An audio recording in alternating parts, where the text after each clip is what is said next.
హృదయపూర్వక ధన్యవాదాలు. పూర్వంగానే వచ్చి ఈ పాలకుర్తి నియోజకవర్గంలో కాంగ్రెస్ పార్టీ భవిష్యత్ కోసం, కాంగ్రెస్ పార్టీ నమ్ముకొనున్న కార్యకర్తల కోసం ఒక 25-30 ఏళ్ల నుంచి వెళ్ళి ఈ జెండాను మోస్తూ, ఈ జెండాను మోసే కార్యకర్తలను కాపాడుకుంటూ ఎల్లప్పుడూ కాంగ్రెస్ పార్టీ శ్రేయస్సు కోరుకుంటూ ఈ నియోజకవర్గంలో, ఈ మండలంలో ఎప్పుడు కూడా ప్రతిపక్షంలో ఉన్న నాడు ఏదైతే పిసిసి అధ్యక్షులు పిలుపునిస్తే ఆ రోజు ఉత్తమ్ కుమార్ రెడ్డి గారు ఉన్నప్పుడు, మళ్ళీ రేవంత్ రెడ్డి గారు ఉన్నప్పుడు అదేవిధంగా అనేక కార్యక్రమాలలో నిర్వహించడం జరిగింది. ఇక్కడ మధుసూదన్ రెడ్డి గారు పోటీ చేసినప్పుడు కూడా మేము ప్రచారంలో ఉన్నాం. తదుపరి శ్రీనివాసరావు ఇక్కడ పొత్తులో భాగంగా వచ్చినాడు కూడా ప్రచారంలో ఉన్నాం. ఆ తదుపరి జరిగిన పరిణామాలతోని రాఘవరెడ్డి గారికి టికెట్ ఇచ్చినప్పుడు కూడా ఈ జెండా కోసమే పనిచేశాం. ఇప్పుడు ఎవరైతే ఈ పాలకుర్తి నియోజకవర్గానికి ఎమ్మెల్యేగా ప్రాతినిధ్యం వహిస్తున్న యశస్విని రెడ్డి గారి కోసం కూడా అహర్నిశలు కష్టం చేస్తూ అనేకమైన ఆర్థిక ఇబ్బందులను తట్టుకొని నిలబడి బెదిరింపులకు భయపడకుండా ఎలాంటి కార్యక్రమాలు ప్రభుత్వానికి వ్యతిరేకంగా ఆ రోజున్న ప్రతిపక్ష స్థానంలో ఇక్కడ ఎర్రబెల్లి దయాకర్ రావు మంత్రిగా ఉన్న నాడు ఎప్పుడు కూడా భయపడకుండా కాంగ్రెస్ పార్టీ జెండా కింద పడకుండా జెండా పోసిన మమ్ములను అవహేళన చేస్తూ నీచంగా ఈ కాంగ్రెస్ ప్రభుత్వం వ్యవహరిస్తున్న ప్రజల వ్యవస్థలో మేము ప్రజలందరికీ కూడా ఇలాంటి కార్యక్రమాలు నిర్వహిస్తున్న సందర్భంలో లబ్ధి పొందాల్సింది కాంగ్రెస్ పార్టీ నమ్ముకొనున్న ప్రజలు, కార్యకర్తలు. వాళ్ళందరినీ విస్మరించి ఇప్పుడు ఎవరైతే లాలూచిపడ్డ వ్యక్తులు ఉన్నారో, ఎవరైతే ఆ రోజు కాంగ్రెస్ జెండాను నామరూపం లేకుండా చెయ్యాలని కుట్ర చేసిన వ్యక్తులు ఈరోజు అధికారం వచ్చిన తర్వాత నీ చెంత చేరి అహర్నిశలు కష్టం చేసిన కాంగ్రెస్ పార్టీ జెండా మోసిన కార్యకర్తలను హింసిస్తుర్రు, పీడిస్తుర్రు. ఇంకొకటి ముఖ్యంగా నేను పాత్రికేయ మిత్రులకు, ఈ పాలకుర్తి నియోజకవర్గ ప్రజలకు, గిరిజన బిడ్డలకు నేను విన్నవించుకునేది ఏంటంటే, ఇక్కడ జరుగుతున్న అన్యాయాల గురించి మీరు విజ్ఞతగా ప్రజాశ్రేయస్సు కోరే వాళ్ళుగా నేను వేడుకుంటున్నా. నాకు గత 2 రోజుల క్రితం ఏదైతే ప్రజాస్వామ్యబద్ధంగా నేను పోరాటం చేసిన సందర్భంలో అప్పుడున్న దయాకర్ రావు ఏదైతే టీఆర్ఎస్ ప్రభుత్వంలో వానకొండయ్య గుట్ట లక్ష్మీనరసింహస్వామికి గనేటు పర్మిషన్ ఇవ్వడం జరిగింది. ఆ పర్మిషన్ కోసం ఆ రోజు ఉన్న వ్యవస్థలో మేము వ్యతిరేకించాం.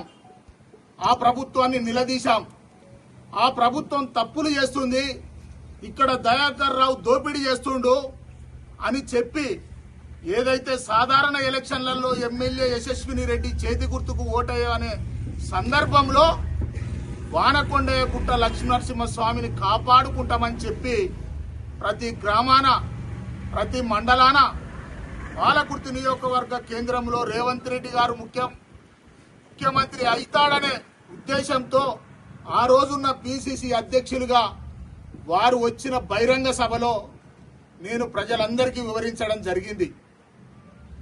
అదేవిధంగా తొర్రూరు ప్రియతమ నాయకురాలు ఇందిరాగాంధీ మనమరాలు ప్రియాంక గాంధీ వచ్చినాడు కూడా మేము చెప్పడం జరిగింది.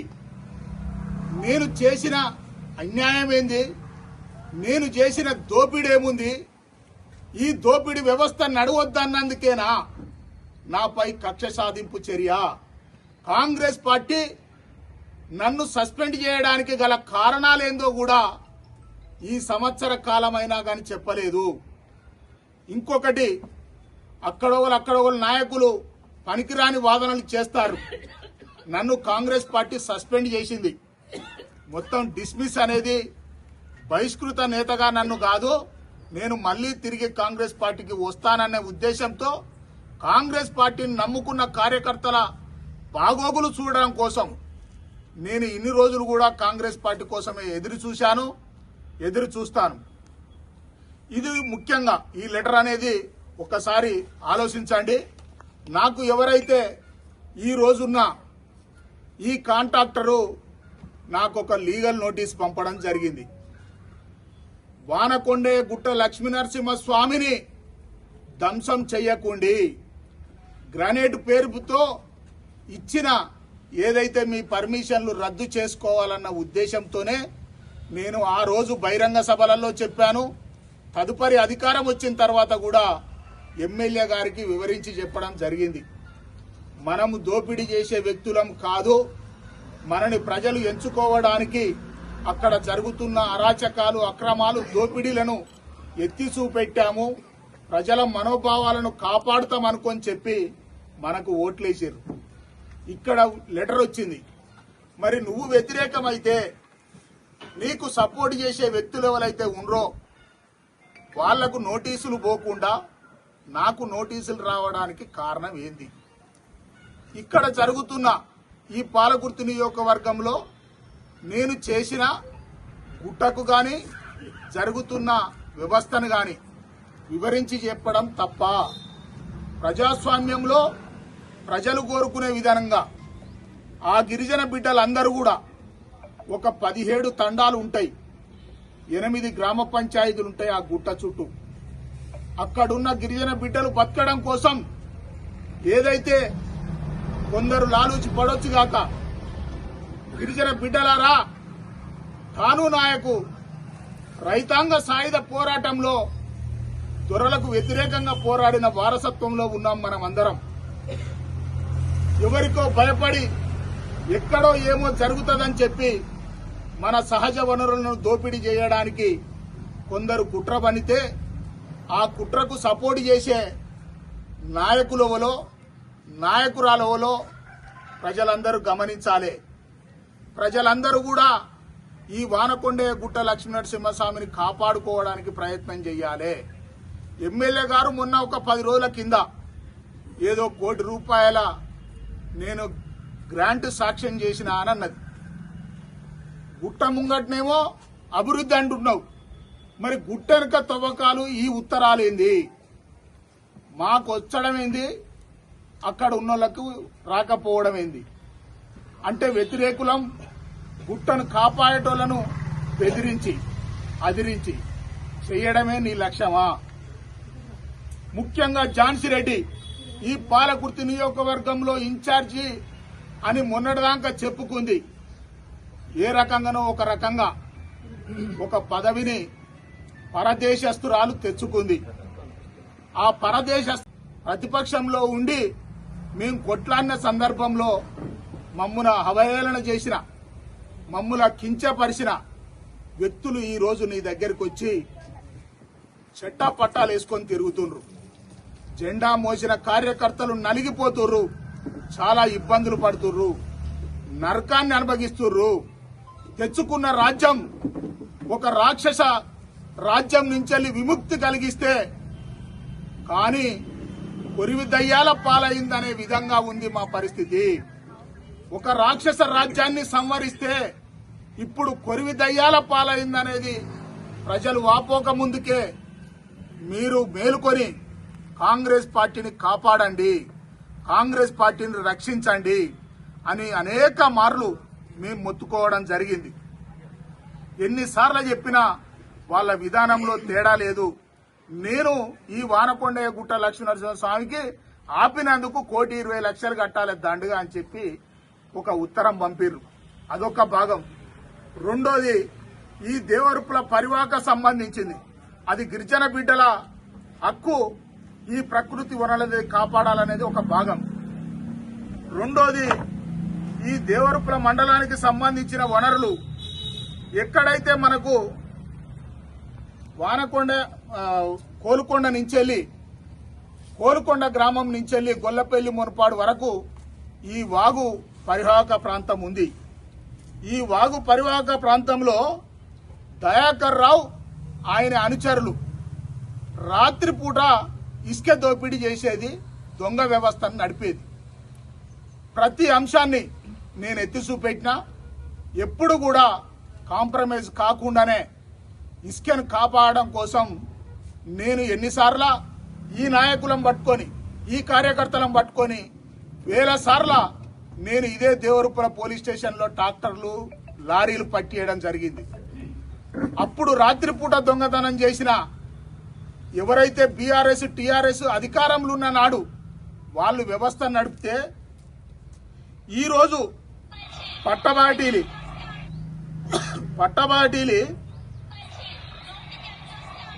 పట్టబాటీలి సంబంధించిన వ్యక్తులు ఇప్పుడు వీరు ఎవరి అనుచరులో ఒక్కసారి ఆలోచన చేసి చెప్పాలి. వీళ్ళందరూ ఏదైతే ట్రాక్టర్లలో అంటే జేసీబీ ఇటాచి టైపులా ఉన్నదాన్ని వాగొస్తుంది. ఇక్కడ రైతులు వాగొస్తుందని సంతోషపడాలనా, ఈ దోపిడీ వ్యవస్థను చూసి కుంగిపోవాలనా? రైతాంగం నిన్నెంచుకుంది. ఈ రోజు కాంగ్రెస్ ప్రభుత్వాన్ని ఎంచుకోవడానికి గల కారణం రైతులందరినీ సుభిక్షంగా కాపాడుతుందన్న ఉద్దేశం మీద కాంగ్రెస్ పార్టీని ఎంచుకోరు.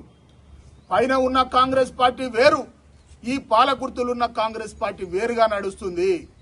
మేము ఆ దోపిడీ జరగకూడదని చెప్తున్నాం. పట్టపగటీలి వాగొస్తున్న సందర్భంలో ట్రాక్టర్లకు జేసీబీ టైప్లా ఏదైతే ఎత్తిపోయడానికి ఉన్న యంత్రాలను ఉపయోగిస్తా అంటే పోలీసు వ్యవస్థ ఏం చేస్తుంది, రెవెన్యూ వ్యవస్థ ఏం చేస్తుంది? ఈ అన్నిటిని గమనించండి. ప్రజలు గమనిస్తుర్రు. రేపు భవిష్యత్తులో తిరుగుబాటు చేస్తారు. తిరుగుబాటు చేస్తే నీ వ్యక్తిగా నీకు నష్టం కాకపోవచ్చు, నువ్వు గెలిచినావు, నీకు అతొడిచిపోయింది. కానీ నమ్ముకున్న కార్యకర్తలు రేపు సర్పంచులు, ఎంపీటీసీలు, జడ్పీటీసీలు కావాలి. వాళ్ళందరూ ప్రజలకు సేవ చేయాలి. అంటే మీరు తప్పు చేస్తుర్రు, కాంగ్రెస్ పార్టీని తప్పుదోవ పట్టిస్తుర్రు. దేశంలో రాహుల్ గాంధీ గారు ఈరోజు నిన్న ఎక్కడైతే జార్ఖండ్ సంబంధించిన రాష్ట్రాలలో అనేక ఇబ్బందులు పడుతూ ఆయనే కాంగ్రెస్ పార్టీని కాపాడాలని చెప్పి ఇందిరాగాంధీ మనమోడి తిరుగుతుండు. ఇక్కడనేమో ఈ ఝాన్సీ రెడ్డి ఏ వ్యవస్థ నడుపుతుందో ఒక్కసారి ప్రజలు గమనిస్తుర్రు.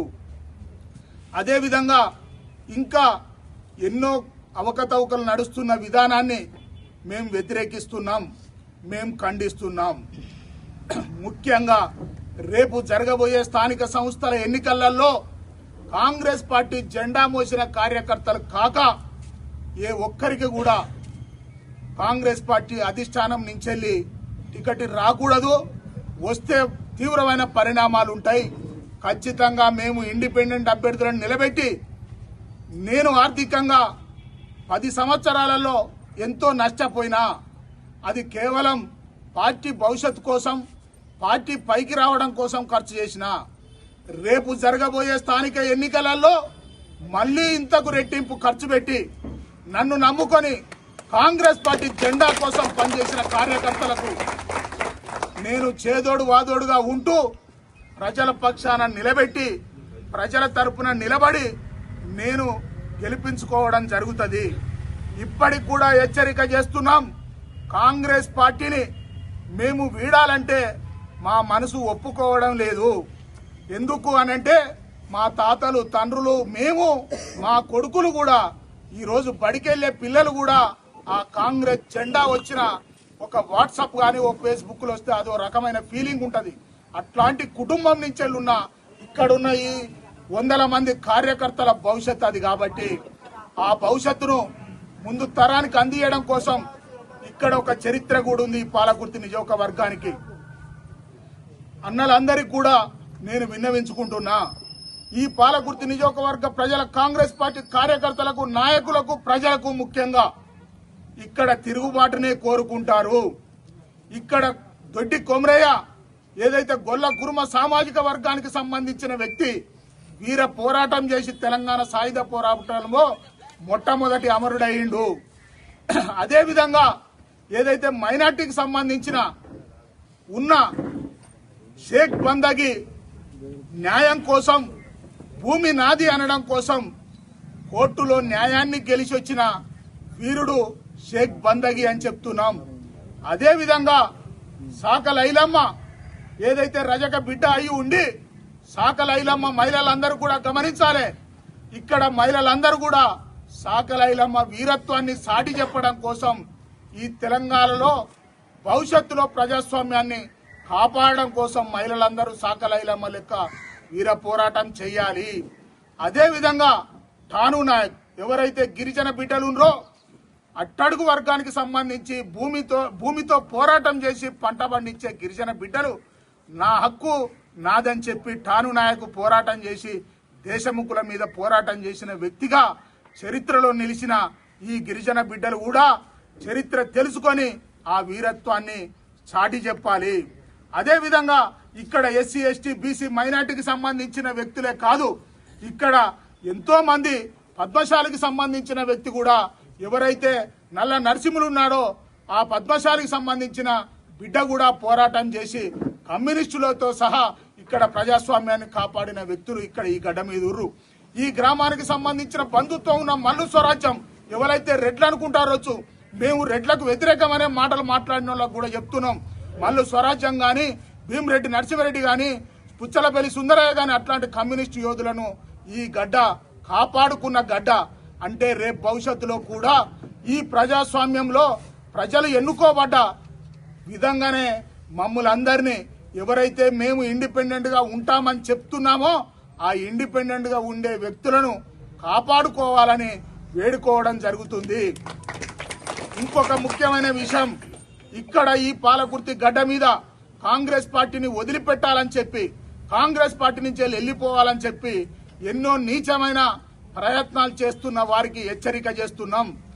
ఒకవేళ వెళ్లాల్సి వస్తే మీరు వెళ్లిపోతే తప్ప మేము జెండాను వదిలిపెట్టలేని కుటుంబం నుంచి ఉన్నాం. ఇప్పటికి కూడా ఇంకా కూడా కాంగ్రెస్ పార్టీ